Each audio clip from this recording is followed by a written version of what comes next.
if they're ready. Our next panelists are married international touring duo armed with a piano, a fiddle, and a guitar based in Little Rock, Arkansas. In January 2021, they launched the Cliff and Susan podcast, where they give a glimpse into their lives and educate, entertain, and inspire. Please welcome Cliff and Susan Prowse.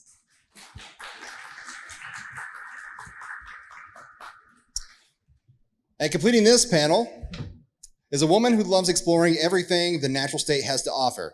Her YouTube channel, Arkie Travels, received the Rising Star Award for Excellence in Arkansas Tourism. She recently was listed as one of Arkansas's Money in Politics Future 50, and she is the host of the Hey Arkansas podcast. Welcome, Sara Heer.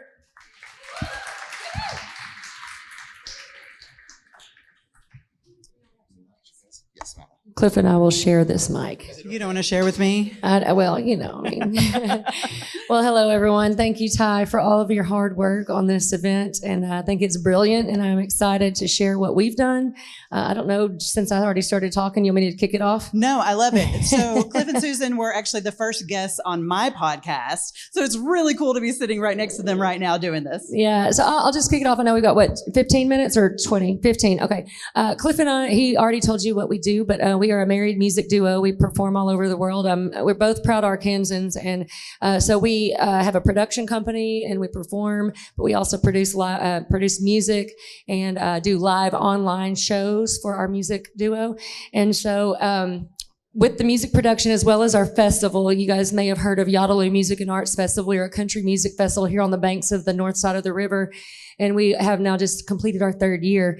And so all of the things we do under the music craziness that we have and do full time, we thought, especially during the pandemic, we were like, we would love to start a podcast to raise awareness, but also offer our fans, especially during the pandemic, because everybody was stuck at home. And we had a little bit more bandwidth at that time to kick off a podcast. I love marketing. I love the ability to build a brand. And podcasting was a way for us to offer our fans and followers the behind the scenes of how we're growing our business. And so our goal with our podcast is to educate, entertain, and inspire, and give a glimpse into a married music duo life of music production, live performing. So kind of all under that umbrella is where we are. And we just call it the Cliff and Susan podcast.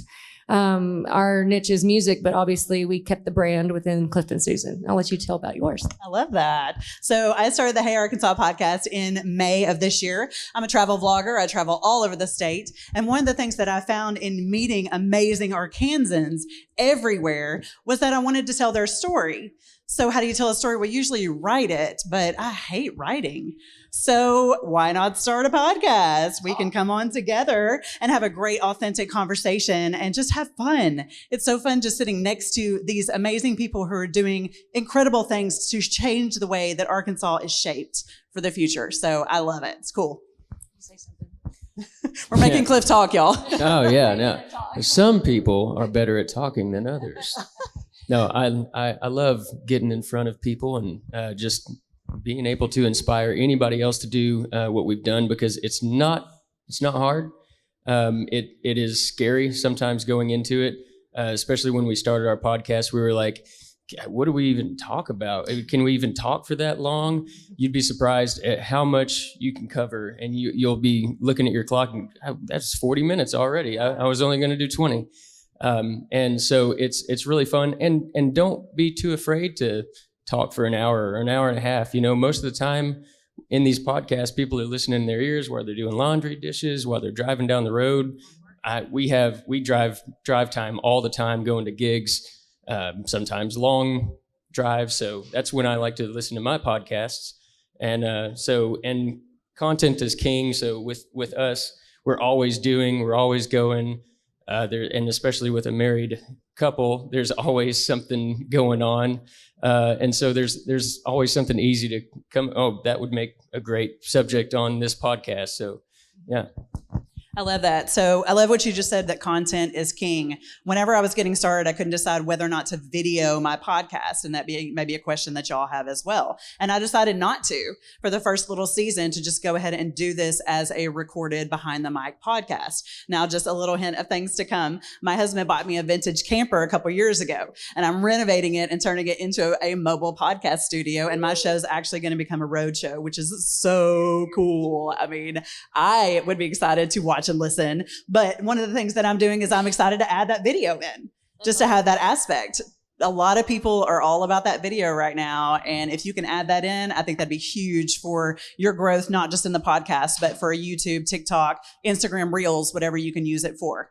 And also on video, I'm really excited about that. That's awesome. So on the video side of things, we chose to not do that at first because I don't know if you've ever heard of Russell Brunson, but he has a book called Expert Secrets. And in one of his podcasts or audibles or one of his books, but I believe it was Expert Secrets, he recommends starting a podcast, and he would literally just put his phone through his headphones, and he would do a podcast episode on his way to work every day. And he challenged himself to do 365 days of this. And he said, I did it as a way to hold myself accountable, to talk about what I'm doing in the business and the growth that I was doing at that time in my career. And he said, I realized looking back, probably nobody was listening to it. But he said, now people have gone back because of his success. Now they've gone back and binge watched and listened to his, the way he built his business. So with that in mind, we started with, I'm always like, let's go. And I'm like, let's just climb Mount Everest right now, Cliff. We're going to do one a day. And so we did one a day for we almost made it to 50.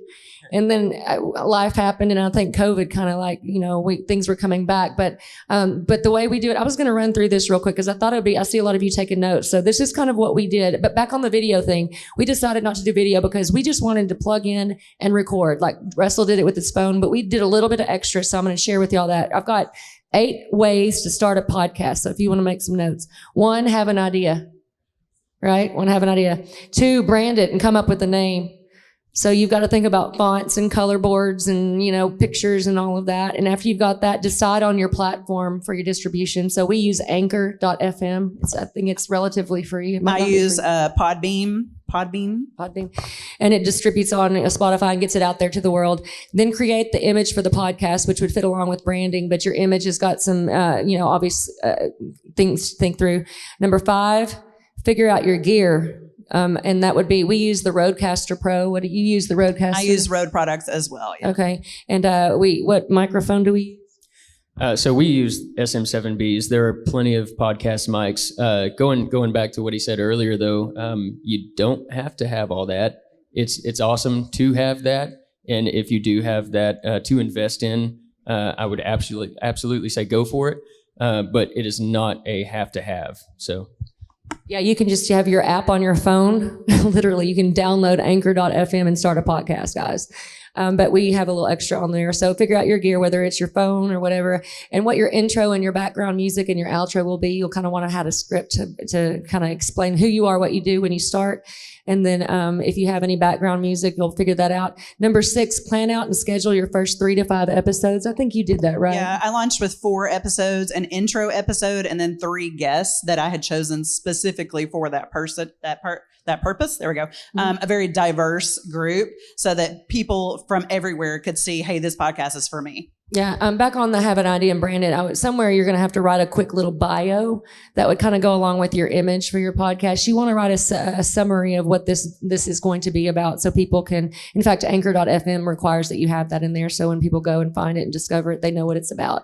Number 7, market your podcast and create some hype online or in your respective groups, wherever you live, and promote yourself. If you don't already, then maybe create a Facebook page dedicated to your podcast. So think about where it's going to live, because a podcast obviously is going to be on multiple distributions, platforms like Spotify and Apple Podcasts.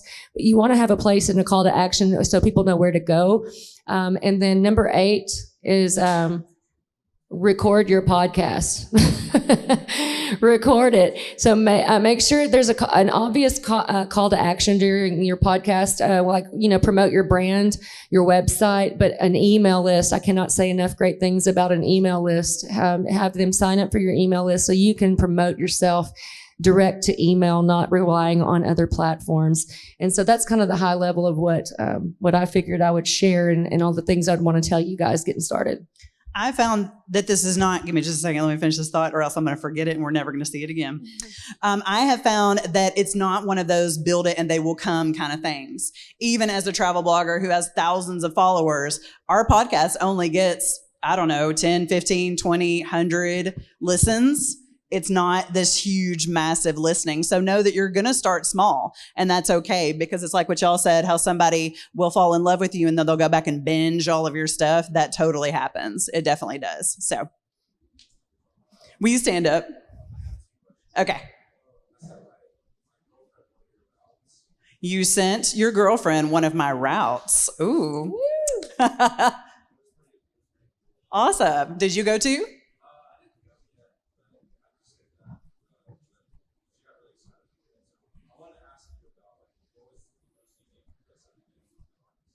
The most unique place that I've been in Arkansas.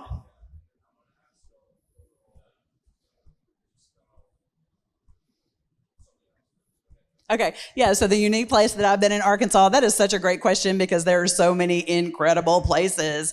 As far as waterfalls go, I fell in love with the Richland Creek Wilderness area as soon as I laid eyes on it. The water is like a super turquoise, milky blue color, and the waterfalls are just outstanding. We're actually going tomorrow, and I hope the water level is going to be high enough for me to get to do something fun. Right now we're doing a brewery tour. If y'all are big into brews, there are some cool Arkansas breweries. We went to Native Dog in Camden. We went to Raps Barren in Mountain Home. We're going to Norfolk Brewery this weekend. And there's some cool things that are happening outside of the central Arkansas area. So definitely hop on your Google or hop on our channel. You can follow us all over the place and check out the videos, check out the content, and go explore. Our job is to create experiences for people to make new memories. And that is what we want you to do. We want you to get out and explore this incredible place we get to live. Yeah.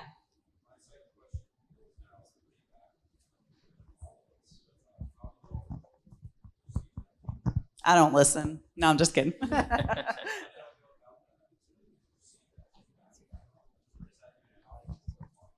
I think it's super valuable and you can interact. You can obviously, whenever you're at one of the biggest barriers when you first sit down, you're like, I'm talking, and as a radio DJ or anyone that's been doing podcasts, it feels weird talking to yourself, but you have to think about, I'm talking to an audience out there that listens.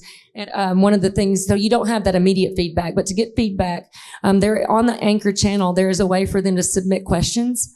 And they submit it so you can tell them during your podcast, if you would have them ask a question, or you can ask them a question to answer and submit their information or their answers. And you can incorporate that recording of their, whatever they said to you on the future podcast. And you get feedback that way, as well as featuring guests on your podcast through Anchor. Yeah, and you can also see the analytics just from that side of the feedback. And, you just always remember your audience is your product. So they're going to tell you if they like that episode, better or worse than the last episode. Yeah, I think a really important thing is to tell, if you're doing an interview style podcast like we do, to tell your guest, hey, would you mind sharing this to your audience so that it pulls that in and you're able to reach a bigger audience than you ever imagine between yourself and whoever your guest is. So it's okay to ask guests those kind of questions.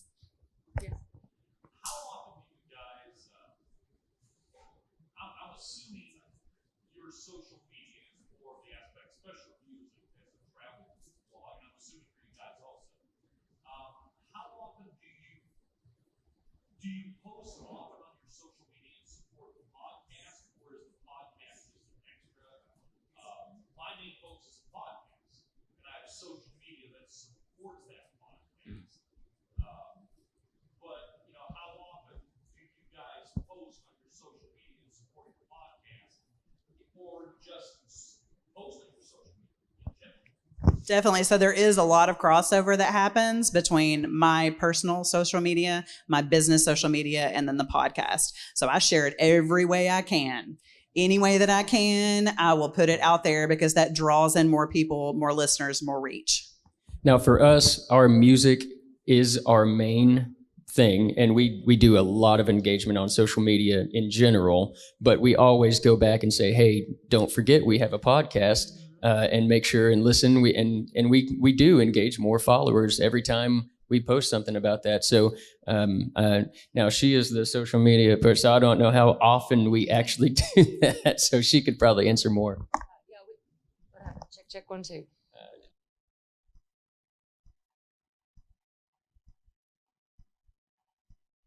Check 1 2. I'm not sure what happened there. So I would like to recommend, so if your sole purpose is to have a podcast and monetize it and do all of the things under the umbrella of you are a podcaster and you want to go out and do the sponsorships and all of that, then I would recommend having a dedicated social media presence or branded around all of that, social pages, a website even, and then, that's your sole purpose. For us, everything is under our music and our music artistry and our music production company. So this is kind of a subset. So it lives as a page, like it's Susan, or it's cliffandsusan.live. I think it's /podcast. And so when we do our podcast episodes, I will promote it on our current music artist page. One of the things I want to share under this question, kind of a little dovetail off of it, is that there's a platform called, or a service called Headliner. And Headliner, you can, if y'all don't know about it, there is a paid service, but anytime we record a podcast, because I've gone in and set up my template and it listens to the podcast episode that gets pushed out, it goes in and it pulls out a segment of our podcast and serves it and dishes it up to me in an email, and I can download a video that has our branding and the little squiggly button things when it looks like you're talking, and it pulls out the content from that last podcast, and I can then go and serve that up to my respective social media platforms in the form of a story or a post, and it's a little video, and it's a way for me to promote that episode in the podcast. $17 a month. To me, if you're a regular podcaster, that's not a bad deal.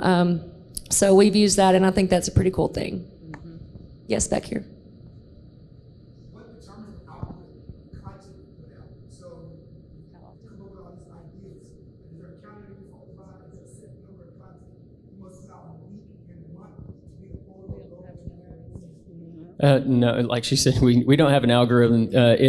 Every podcast varies, whether it's a video podcast, just a regular listening podcast, audio podcast. Consistency is always key, but just set that goal for yourself, whether you want to do just one a week or do you want to do one every day. But be consistent with it, because that's what people really do respond to, is that consistency. For me, I made the goal when I started my podcast that I was going to get through 12 episodes and see how it felt. If it felt good, then I would continue. If it didn't, then that was okay. That was content that I created and stories that I told that could live by themselves. So I made it through my 12 episodes, and then I was like, well, I kind of like this. And so that's when the whole roadshow thing kind of started to form. But those 12 episodes are just living right now. And I do like one a week. I think that consistency is key, and if you have listeners that like what you're doing, if you want to train them to know when the releases are going to release each week or whatever it is, make sure you stick to that, because that's the key to your growth. Don't do as I say, or don't do as we do, do as I say. I know we have one question over there. I know we're running out of time. I'm sorry.